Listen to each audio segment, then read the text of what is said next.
Shalom. Shalom. Saya mau lihat tangan-tangan yang mau siap untuk memuji Tuhan pagi hari ini. Mau sembah Tuhan, amin. Amin. Saya pernah dengar bahwa ada kata-kata seperti ini.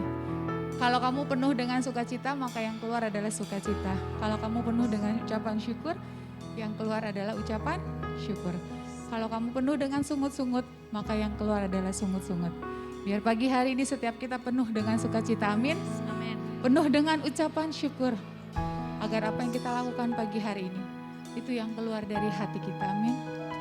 Mari sebelum kita mulai ibadah pagi hari ini, mari tundukkan kepala kita. Mari datang secara pribadi demi pribadi. Tuhan itu ada di tempat ini. Dia mau menghampiri semua orang yang ada. Hanya yang membuka hatinya, maka dia akan masuk dan berkata, aku ada bersamamu. Biar pagi hari ini Tuhan, kami datang tidak seperti yang biasa Tuhan. Tapi kami datang karena cinta kami kepadamu. Senangkan hatimu. Bukan dari apa yang jadi masalah kami, bukan apa yang jadi sakit kami, bukan dari apa yang kekurangan kami. Tapi kami kasih yang terbaik dengan ucapan syukur. Mungkin ada doa kami yang belum terjawab, mungkin masih ada masalah kami, mungkin masih ada sakit kami. Tapi kami mau datang dengan ucapan syukur karena kami penuh dengan ucapan syukur. Karena dengan ucapan syukur kami tahu Tuhan bahwa apapun yang menjadi doa kami, Engkau sudah menjawabnya. Dan kami akan terus kuat bersama dengan Engkau. Biar pagi hari ini ada pengharapan yang baru. Ada pengharapan di dalam Tuhan yang memberi kekuatan baru. Mari datang sembah Tuhan. Tuhan, aku gak mau biasa Tuhan. Aku melakukan yang terbaik pagi hari ini.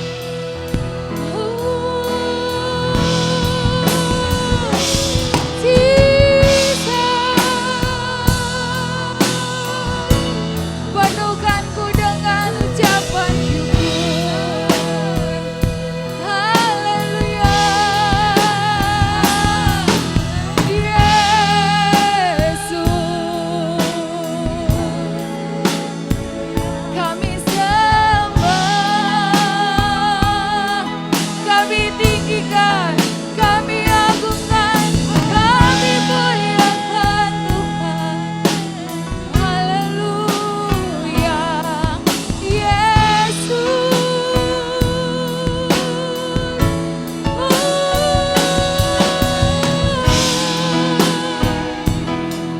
Sembah, sembah Tuhan,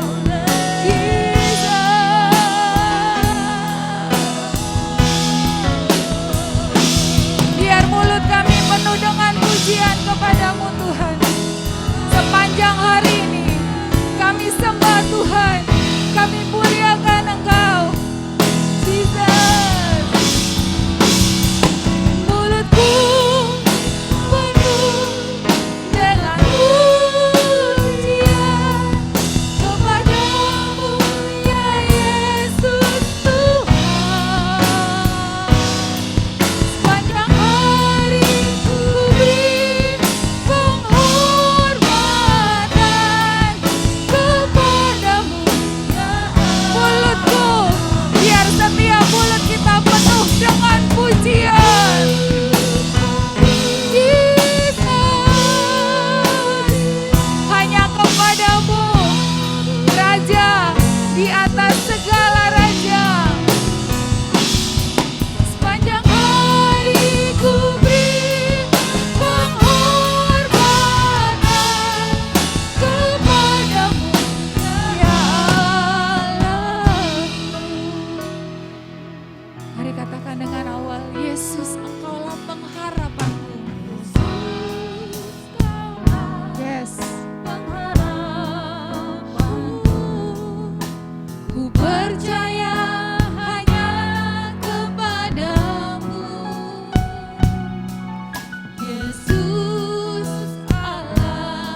firman iman-Mu, Tuhan Engkau pengharapanku.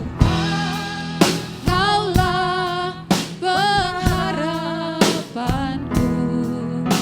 Ku percaya hanya kepada.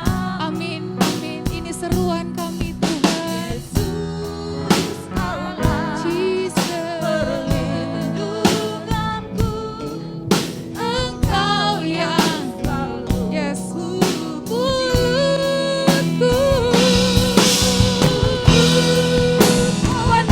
penuh dengan pujian Tuhan kepadamu ya Yesus Tuhan. Sepanjang hari ku beri penghormatan kepadamu ya Allah. Mulutku penuh pujian.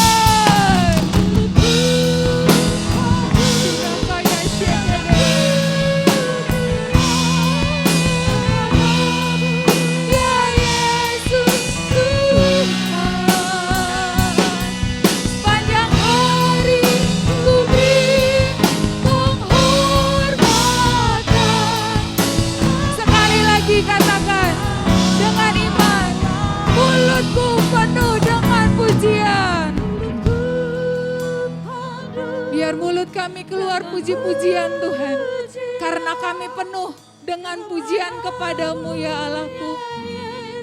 Karena Engkau Tuhan yang layak untuk terima pujian, terima sembah, terima kemuliaan sepanjang hari. Penghormatan kami hanya kepadamu. Oh, Jesus. Amin. Pujian ya Yesus Tuhan. Sepanjang hari ku beri penghormatan kepadamu ya Allah. Sepanjang hari ku beri penghormatan kepadamu ya Allah. Sepanjang hari ku beri penghormatan kepada siapa? Yes, ya Allahku.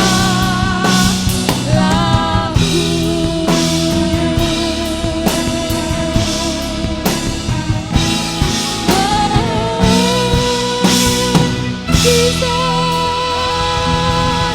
kemuliaan, sorak-sorai, sembah bagi-Mu Tuhan. Haleluya, haleluya, haleluya.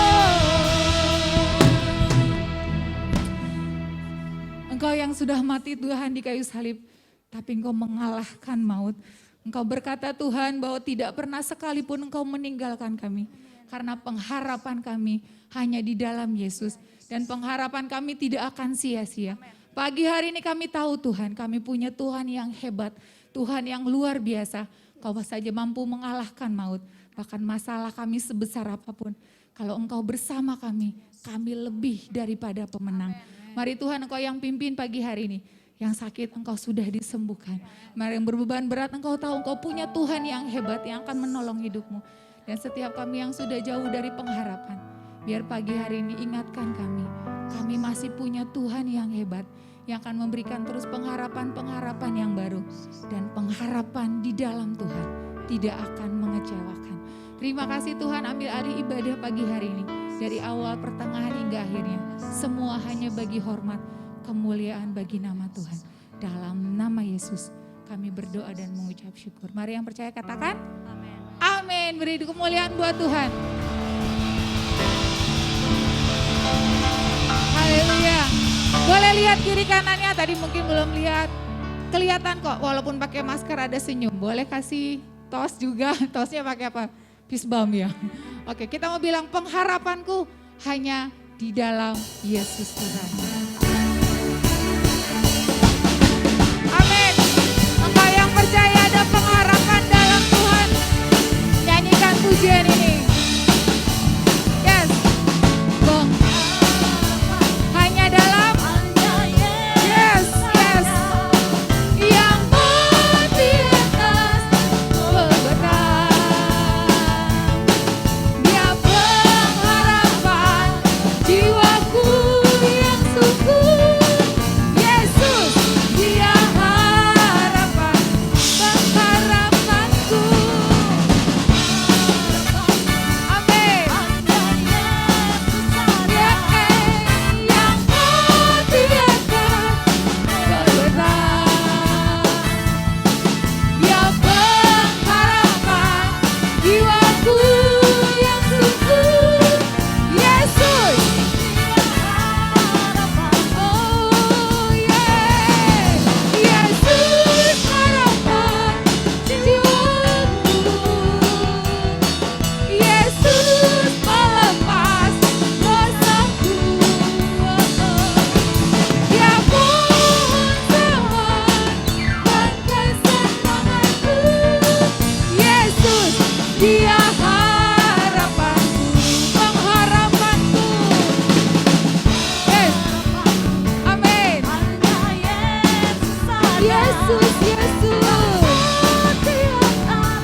Nama Yesus, nama yang berkuasa dulu, sekarang, dan sampai selama-lamanya.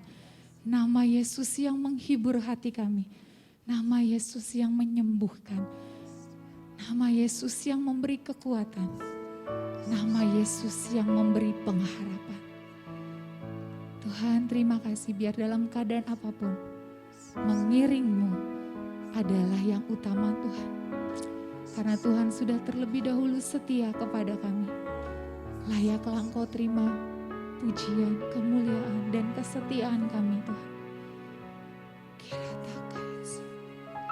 Mari urapi hamba-Mu, kami akan dengar firman-Mu. Sepatah kata yang dari Engkau itu sanggup mengubahkan hidup kami. Urapi hamba-Mu, karena firman yang disampaikan tidak akan berlalu dengan sia-sia. Yang tidak akan kembali dengan sia-sia Tuhan. Urapi hamba-Mu dengan urapan yang dari Engkau. Jadi rema buat hidup kami. Terima kasih Tuhan, terima kasih. Jesus.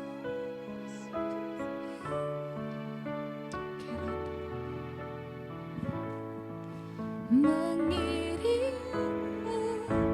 seumur hidupku, masuk dalam rencana-Mu Bapa. Pikiranku, kehendakku, mari serahkan kepada Tuhan. Ku serahkan padamu. Katakan dengan iman, pengharapan kami hanya di dalam-Mu. Ku kan teguh bersama-Mu Tuhan. Jadikan ku bejana-Mu untuk memuliakan-Mu. Seumur hidup mengiring-Mu Tuhan. Rencana-Mu Tuhan. Pikiranku, kehendakku, ku serahkan padamu. Harapanku hanya di dalam-Mu. Ku kan teguh bersama-Mu Tuhan. Jadikan ku bejana-Mu untuk memuliakan. Mengiring-Mu saya serahkan kepada hamba-Nya. Umur hidupku masuk dalam rencana-Mu Tuhan. Pikiranku, Kehendakmu ku serahkan padamu. Harapanku hanya di dalam-Mu. Bukan bersama-Mu Bapa. Jadikan bejana-Mu. Haleluya. Untuk kemuliaan, dengan lembut mengiring-Mu, mengiring-Mu seumur hidupku, masuk dalam rencana-Mu Tuhan. Jadikan ku kehendakku, ku serahkan padamu. Harapanku hanya di dalam-Mu. Kami akan teguh bersama dengan Tuhan yang ada di samping kami, di depan, di belakang kami. Bahkan seluruh hidup kami Engkau bersama. Haleluya. Untuk kemuliaan-Mu, untuk kemuliaan, untuk kemuliaan Bapa.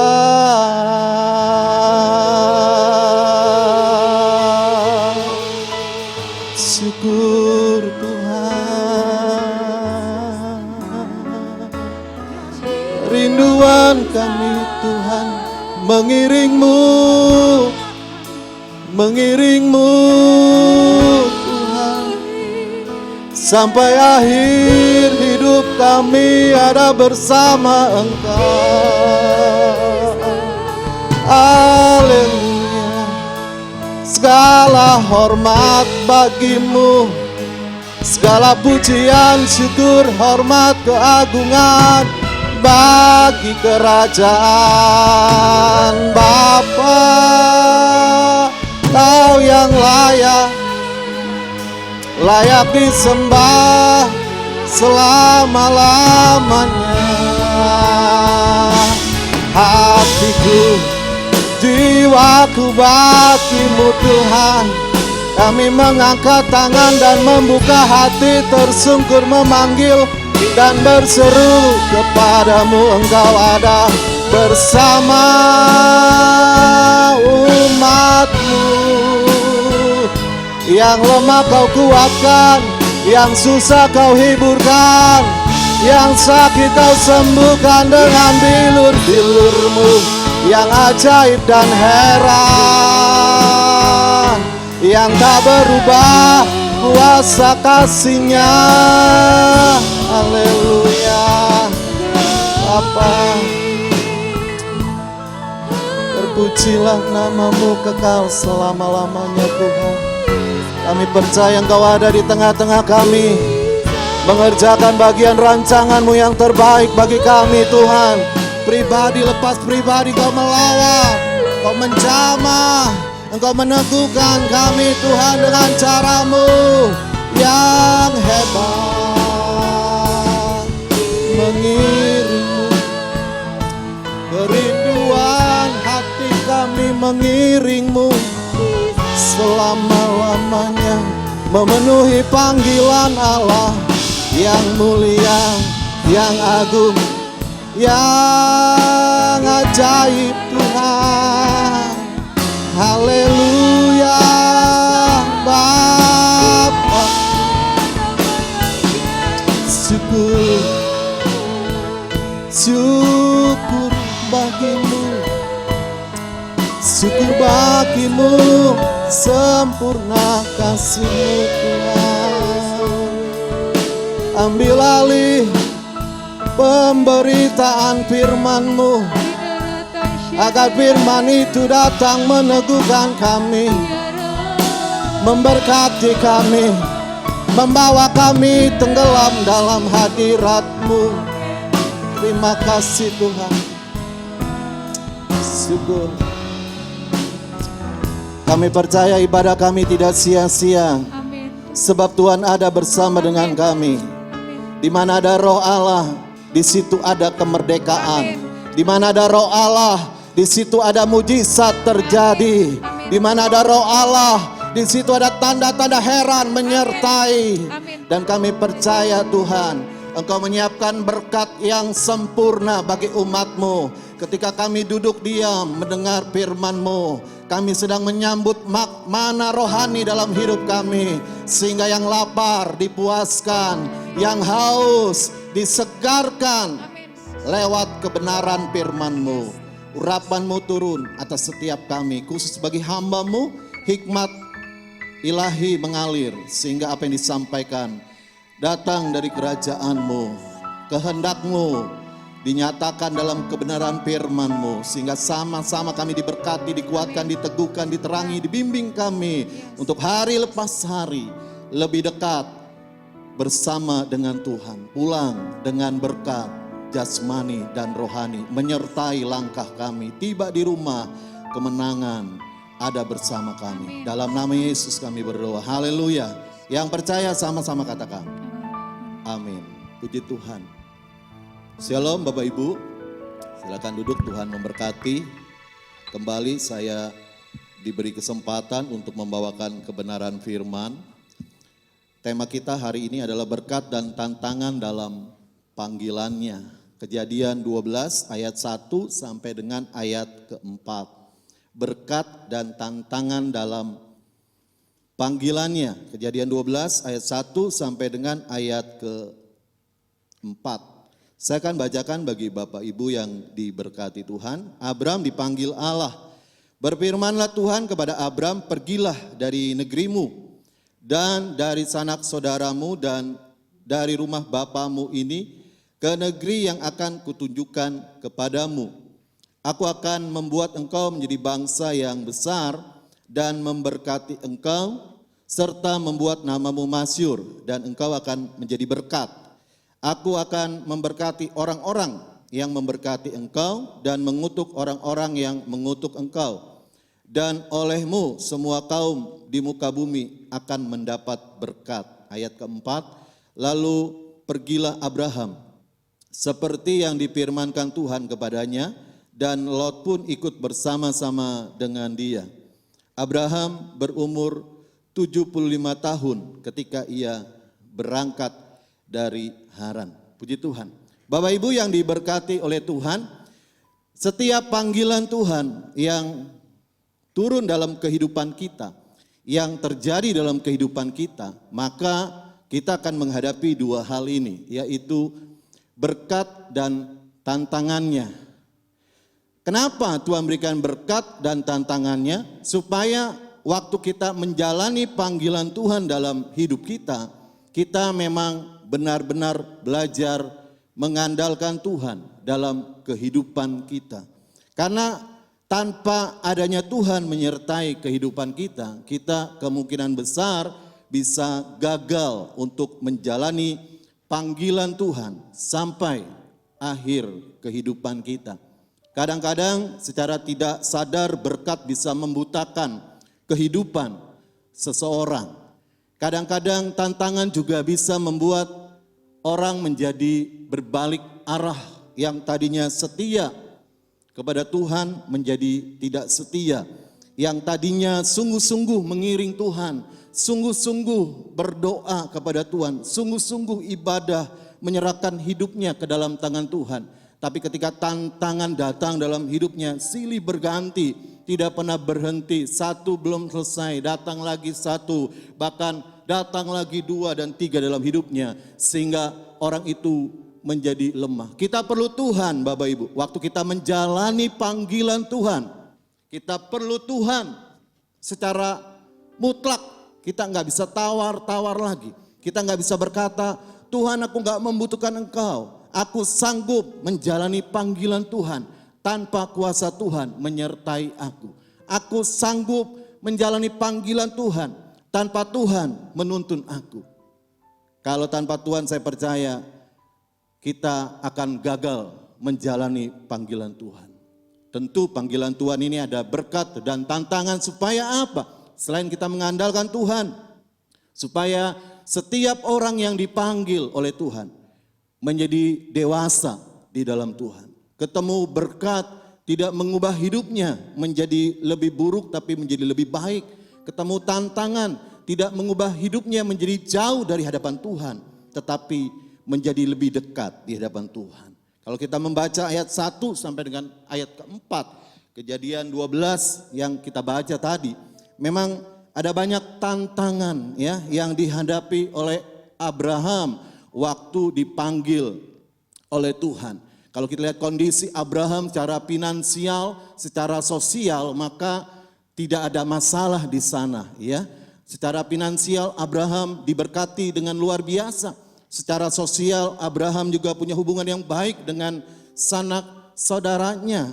Tetapi karena Tuhan yang memanggil, maka ayat 1 berkata Abraham merelakan dirinya untuk terpisah dari komunitas keluarganya, dari komunitas orang tuanya dan saudara-saudaranya. Untuk apa? Untuk menjalani panggilan Tuhan di dalam kehidupannya. Tentu ini bukan perkara yang enak bagi Abraham, bukan perkara yang mudah, bukan perkara yang ringan bagi Abraham ketika dia berkata, "Ya Tuhan, aku akan menjalani panggilan Tuhan dalam kehidupanku." Karena waktu dia berkata "ya", maka langkah pertama dan langkah berikutnya akan menyertai kehidupannya. Dan semakin banyak langkah yang dikerjakan oleh Abraham, maka semakin jauh kehidupannya dari komunitas keluarganya. Dan Abraham akan bertemu dengan pribadi yang baru, akan bertemu dengan tantangan yang baru, akan bertemu dengan komunitas yang baru, yang semuanya, yang tidak semuanya mungkin ya bisa klop sama Abraham, bisa jalan sama-sama dengan Abraham. Tapi kita mendapati hari lepas hari ya, sekalipun panggilan Tuhan memisahkan Abraham, itu tidak membuat Abraham menjadi lemah, tidak membuat Abraham menjadi kecewa. Dia menjalaninya dengan kesetiaan, dia menjalaninya dengan sungguh-sungguh. Dan kalau kita baca terus tadi sampai ayat keempat, maka bukan hanya dipisahkan, tetapi Abraham ketemu dengan persoalan-persoalan yang cukup rumit ketika dia menjalani panggilan Tuhan. Kalau kita baca maka ada terjadi pertengkaran ya antara gembala Abraham dengan gembala Lot. Wah ya, pertengkaran ini masalah klasik ya, masalah yang sudah cukup lama ternyata sudah ada di dalam Alkitab. Masalahnya apa? Masalahnya ya tempat di mana mereka berada nggak bisa nampung domba-domba yang mereka bawa. Maka pada waktu itulah gembala yang menuntun domba-domba mereka, yang memberi air domba-domba mereka, yang memberi rumput domba-domba mereka, berkelahi, berantam satu dengan yang lain. Bapak Ibu yang diberkati oleh Tuhan, waktu persoalan itu datang, maka kita mendapati Abraham itu sabar menghadapi persoalan di dalam hidupnya, dalam menjalani panggilan Tuhan. Kadang-kadang kita nggak sabar ya, ketika persoalan datang dalam kehidupan kita, kita meragukan panggilan Tuhan. Apakah benar saya dipanggil oleh Tuhan? Apakah benar saya dipilih oleh Tuhan? Sehingga keraguan membuat langkah kita terhenti untuk terus mengikuti panggilan Tuhan. Kadang-kadang godaan terbesar adalah ketika persoalan, tantangan itu tidak pernah berhenti dalam kehidupan kita.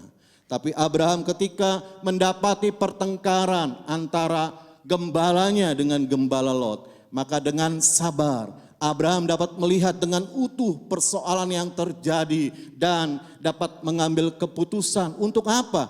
Untuk mendapatkan jalan keluar yang terbaik.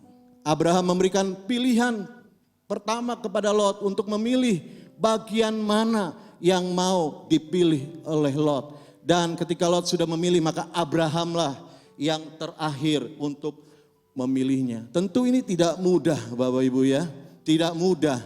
Ya, kalau orang yang enggak ada Tuhannya, maka kemungkinan besar ya dia enggak bisa memberikan pilihan lebih awal kepada lain orang. Apalagi di Lot ya, itu masih di bawah binaannya, di bawah asuhannya. Tetapi Abraham memberikan pilihan pertama kepada Lot, sehingga pada akhirnya masalah itu tidak menjadi besar, masalah itu tidak menjadi bumerang. Atas apa?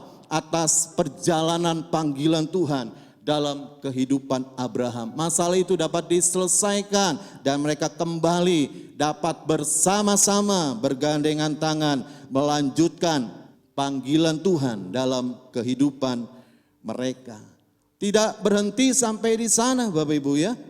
Kalau kita baca terus ya ayat dalam Kejadian 13 ayat 7, maka bukan hanya terjadi pertengkaran, tetapi ketika masalah itu selesai maka Lot ditawan oleh musuh-musuh yang ada pada waktu itu. Dan ketika Abraham mendengar bahwa keponakannya Lot itu ditawan, Alkitab berkata Abraham tidak tinggal diam. Waktu dia mendengar, maka dia mengerahkan orang terbaiknya untuk apa?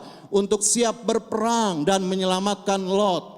Bapak Ibu yang diberkati oleh Tuhan, tentu langkah Abraham ini penuh dengan resiko, ya, kehilangan nyawa mungkin jadi taruhannya. Tetapi Abraham tidak memikirkan itu. Dia benar-benar menyiapkan orang-orang terbaiknya untuk menyelamatkan Lot dan berperang, dan pada akhirnya juga masalah itu dapat diselesaikan bersama dengan Tuhan. Berhenti sampai sana? Tidak begitu Bapak Ibu. Nggak berhenti sampai di sana. Mengalir lagi, ada masalah yang terjadi dalam apa? Dalam kehidupan rumah tangga Abraham. Yang tadi saya katakan secara finansial, Abraham itu tidak memiliki masalah, serba kecukupan karena diberkati oleh Tuhan dengan luar biasa. Tetapi yang menjadi masalah dalam keluarga Abraham adalah istrinya yang bernama Sarai itu tidak bisa mengandung alias mandul. Wah, ini masalah yang kelihatannya sederhana, tetapi kadang-kadang ada banyak juga perkawinan ya berhenti selesai di tengah jalan. Kenapa? Karena dambaan untuk memiliki momongan, memiliki generasi penerus tidak terjadi, akhirnya mereka berhenti di tengah jalan. Ini juga dihadapi oleh Abraham, sehingga pada waktu itu Sarai memberikan solusi yang sebenarnya kurang tepat kalau dilihat dari kacamata kebenaran. Sarai berkata kepada Abraham, aku ini nggak bisa melahirkan, hampiri saja itu Sarah budak kita, ya. Akhirnya dihampiri ya budak daripada Abraham yang bernama Hagar itu, dan mereka memiliki keturunan. Tetapi Bapak Ibu, ketika mereka mempunyai keturunan dari budaknya yang bernama Hagar itu, masalah ada lagi di sana, ya. Hagar ini bukan menjadi orang yang bersyukur sama majikannya, berterima kasih sama nyonyanya, diberi kesempatan untuk apa? Untuk meneruskan generasi, walaupun Alkitab berkata yang menerima berkat Tuhan itu adalah anak perjanjian, bukan anak perhambaan, ya. Tetapi kalau Bapak Ibu baca kisah Hagar, maka benih yang ada di dalam diri Hagar itu tidak membuat kasih Allah berkurang. Jadi waktu Hagar keluar dari rumah Abraham, Allah tetap menyertai Hagar, kasih Allah tetap melingkupi kehidupan Hagar, sehingga dia melahirkan anak dari Abraham. Jadi masalah silih berganti Bapak Ibu ya dalam kehidupan Abraham. Ketika apa? Ketika menjalani panggilan Tuhan. Berhenti sampai di sana? Tidak begitu Bapak Ibu ya, tidak berhenti. Dalam Kejadian pasal 22 ketika Abram sudah mendapat apa yang dijanjikan oleh Tuhan, yaitu seorang anak, itu dinantikan dalam waktu yang tidak singkat, 25 tahun Abram menunggu janji Tuhan dinyatakan dalam kehidupannya. Itu waktu yang panjang sekali, dari umur 75 tahun dan umur 100 tahun baru Ishak itu ada dalam kehidupan mereka. Jadi 25 tahun Abraham harus menanti anak perjanjian, anak yang dijanjikan oleh Allah. Ini satu pergumulan yang luar biasa. Abraham menunggu janji Tuhan, Abraham menantikan janji Tuhan, dan ketika janji Tuhan itu digenapi, maka Allah memberikan perintah kepada Abraham untuk apa? Untuk mempersembahkan Ishak menjadi korban bakaran. Coba Bapak Ibu ya, pergumulannya tidak pernah berhenti, dan semakin hari frekuensinya, kualitasnya semakin berat yang dialami oleh Abraham. Pertanyaan kita, apakah Allah tidak bertanggung jawab atas panggilannya terhadap Abraham? Tidak demikian Bapak Ibu ya. Kadang-kadang tantangan demi tantangan yang dihadapi oleh Abraham untuk membentuk Abraham menjadi dewasa di dalam iman, karena di kemudian hari memang Allah menyiapkan Abraham ini sebagai bapak orang beriman. Jadi bapak orang beriman itu sudah melewati ujian-ujian ya, dari hari lepas hari, dari ujian yang satu ke ujian yang lain, sehingga dia berdiri di tempat yang tinggi, maka dia menjadi bapak orang beriman yang memberkati banyak orang. Bapak Ibu yang diberkati oleh Tuhan, orang percaya juga dipanggil, saya dan Bapak Ibu dipanggil untuk apa? Kadang-kadang menghadapi, bukan hanya menerima, bukan hanya menerima berkat Allah. Kadang-kadang kita diizinkan oleh Allah untuk apa? Untuk menghadapi tantangan demi tantangan. Supaya apa? Supaya kita menjadi dewasa di dalam Tuhan.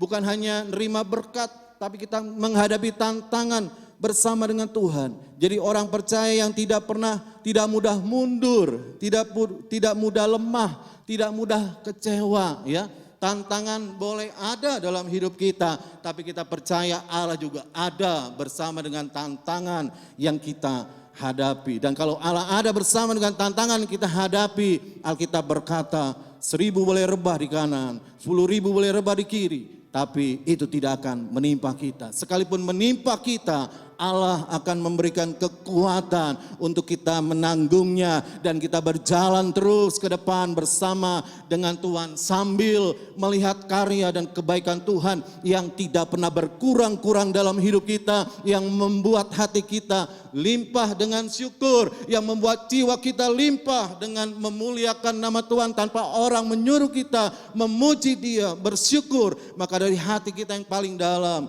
kita bersyukur buat apa yang Tuhan buat dalam kehidupan kita. Segala kebaikan, pertolongan, kemurahan, berkat-berkat Tuhan, baik jasmani maupun rohani dinyatakan dalam hidup kita, maka itu terekam dalam hati kita yang paling dalam, yang membuat kita tetap setia menjalani panggilan Tuhan dalam kehidupan kita. Itu yang dilakukan oleh Abraham. Sama seperti orang Israel dipanggil, dibebaskan dari tanah Mesir untuk masuk dalam tanah perjanjian. Maka kita tahu sekali ya, ketika 12 pengintai dikirim ke tanah Kanaan, ke tanah perjanjian, maka mereka bukan hanya melihat susu yang limpah, madu yang limpah, tetapi mereka juga mendapati ada 7 bangsa asing di dalam sana. Ada orang Kanaan, ada orang Peris, ada orang Het, ada orang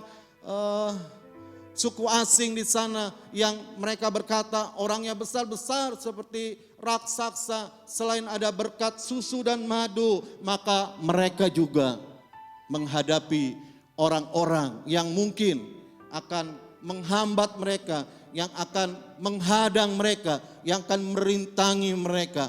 Dan saya percaya kalau mereka diizinkan 40 tahun di padang gurun, bukan tanpa maksud Allah membentuk mereka supaya mereka kuat menghadapi apa? Menghadapi tantangan yang akan mereka hadapi, bangsa asing yang mereka akan hadapi yang ada di tanah Kanaan, dan mereka juga akan menerima susu dan madu yang limpah. Tanpa kedewasaan rohani, ya, kadang-kadang berkat Allah membutakan kita. Kadang-kadang menggelapkan langkah kita. Kadang-kadang berkat Allah bukan membuat kita lebih dekat kepada Tuhan, tapi membuat kita lebih jauh daripada Tuhan. Dua-duanya baik Bapak Ibu. Tantangan diizinkan supaya kita berserah total kepada Tuhan. Berkat dinyatakan dalam hidup kita supaya kita belajar bersyukur, sehingga berserah dan bersyukur kalau digabungkan itu menjadi persekutuan yang kuat waktu kita datang sama Tuhan. Persekutuan yang tanpa syarat. Kita mau datang seperti Yesus mengajarkan kepada murid-muridnya. Doa yang memuliakan nama Tuhan. Bapa kami yang di sorga, datanglah kerajaan-Mu, jadilah kehendak-Mu. Waktu mereka datang berdoa, diajarkan oleh Tuhan, bukan mereka membawa proposal permintaan di hadapan Tuhan, tapi mereka bawa hati mereka, maka membawa jiwa mereka yang haus. Supaya apa? Supaya Bapa hadir di tengah-tengah mereka, supaya kerajaan Allah hadir di tengah-tengah mereka, supaya kehendak Allah dinyatakan. Sebab itu Abraham tidak lupa membangun mezbah bagi Tuhan. Waktu dia menghadapi tantangan, dia berserah kepada Tuhan, Tuhan campur tangan. Waktu diberkati, Abraham bersyukur kepada Tuhan. Maka dua hal inilah yang membuat Abraham punya kesadaran untuk membangun mezbah yang di dalamnya Abraham bersyukur kepada Tuhan. Tentu banyak faktor lain yang mendukung Abraham, yang membuat Abraham bisa selesai menjalani panggilan Tuhan dalam kehidupannya. Dan saya mendapati salah satu faktornya adalah Abraham itu menjaga hatinya sedemikian rupa. Bapak Ibu bayangkan ya, 75 tahun dipanggil, 100 tahun menerima penggenapan janji Tuhan. Dan Kejadian 25 ayat 7 Alkitab berkata Abraham meninggal umur 175 tahun. Jadi kalau kita total perjalanan panggilan Abraham mulai dari panggilan Tuhan umur 75 itu hampir 100 tahun. 100 tahun Abraham ada dalam panggilan Tuhan. Abraham bergerak dalam panggilan Tuhan. Abraham berjalan dalam panggilan Tuhan. 100 tahun Bapak Ibu. Waktu yang cukup lama. Sampai Abraham meninggal dan kuburannya dikumpulkan bersama dengan bapa para leluhur. Itu artinya apa? Itu artinya Abraham menyelesaikan dengan baik. Saya percaya tanpa hati yang dijaga, ya, setiap tantangan bisa membuat hati Abraham lemah, bisa membuat hati Abraham kecewa, bisa membuat hati Abraham menjadi bimbang dan ragu, bisa membuat hati Abraham menjadi jauh di hadapan Tuhan. Amsal 4:23, ayat yang tidak asing bagi kita. Jagalah hatimu dengan segala kewaspadaan. Bukan 3 jam, bukan 5 jam, bukan 8 jam. Tapi Alkitab berkata 24 jam. Jadi hati itu kadang-kadang saya berikan ilustrasi seperti jendela yang bisa berfungsi dengan baik. Jendela itu bisa membuka dan bisa menutup. Waktu kita menjaga hati kita dengan segala penuh kewaspadaan, artinya kita mengerti sekali kapan hati kita dibuka, untuk apa hati kita dibuka, kapan hati kita ditutup, untuk apa hati kita ditutup.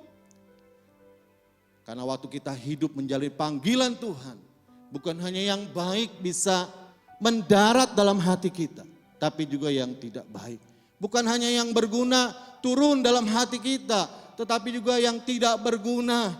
Bukan vitamin kadang-kadang yang menguasai hati kita, yang menyehatkan tubuh kita, tapi kadang-kadang juga sampah-sampah yang berserakan turun dalam hati kita, mengotori hati kita, sehingga lewat hati kita lah hidup kita menjadi kotor di hadapan Tuhan. Bapak Ibu yang diberkati oleh Tuhan, ini salah satu yang ada pada Abraham, yang membuat Abraham dapat menyelesaikan panggilannya dalam kehidupannya. Dan saya percaya Bapak Ibu, kalau Abraham punya komitmen untuk mengakhiri panggilan Tuhan dalam hidupnya, saya dan Bapak Ibu juga dipanggil untuk membangun komitmen, menyelesaikan sampai akhir panggilan Tuhan dalam kehidupan kita. Apapun berkat yang kita terima, kita tetap bersyukur kepada Tuhan. Apapun tantangan yang kita alami, kita tetap berserah kepada Tuhan. Terus setia mengikut Tuhan, mengiringmu, kata pujian, sampai akhir hidupku. Bukan mengiring sampai separuh hidup kita. Bukan mengiring waktu kita sampai keberkatan oleh Tuhan. Kita berhenti gak mau ngiring Tuhan lagi. Kenapa? Karena berkatnya sudah limpah. Buat apa saya mengiring Tuhan? Tidak mengiring dan mengiring Tuhan sama saja. Ada bagian orang yang ketika sudah diberkati oleh Tuhan, dia lupa Tuhan, seperti orang Israel ketika mereka menjadi kuat, ketika mereka menjadi mandiri, maka cengkraman kepada Tuhan mereka lepaskan, mereka bebaskan, sehingga mereka berjalan dalam kemandirian yang sesat. Mereka enggak perlu Tuhan lagi, mereka enggak butuh Tuhan lagi, kata Alkitab. Dan pada waktu itulah mereka hancur, mereka menjadi lemah, mereka menjadi tidak berdaya menghadapi tantangan dan berkat yang turun dalam kehidupan kita. Bapak Ibu yang diberkati oleh Tuhan, kalau kita ada dipanggil oleh Tuhan, kita bersyukur, kita dipilih dari sekian banyak manusia. Kalau kita boleh mengenal Tuhan, itu bukan kebetulan semata adanya, tetapi rancangan Tuhan yang memanggil kita tepat masuk dalam hati kita yang paling dalam. Sehingga Efesus 6 ayat 10 berkata, akhirnya kita tetap kuat di dalam Tuhan. Apapun yang terjadi dalam hidup kita, apapun yang kita alami dalam hidup kita, apapun yang kita terima dalam hidup kita, pada akhirnya, ini yang terpenting, pada akhirnya. Mungkin orang bisa terseok-seok di awal, bisa terseok-seok di tengah jalan, tapi Alkitab mau dan berkata kepada kita semua, pada akhirnya kita tetap kuat, bukan di dalam diri kita, tapi di dalam Tuhan. Dan waktu kita kuat, kita menemukan rancangan Tuhan yang terbaik bagi umatnya dinyatakan. Walau kadang kita nggak mengerti, tapi pada akhirnya kita dibuat mengerti. Amin. Tuhan memberkati.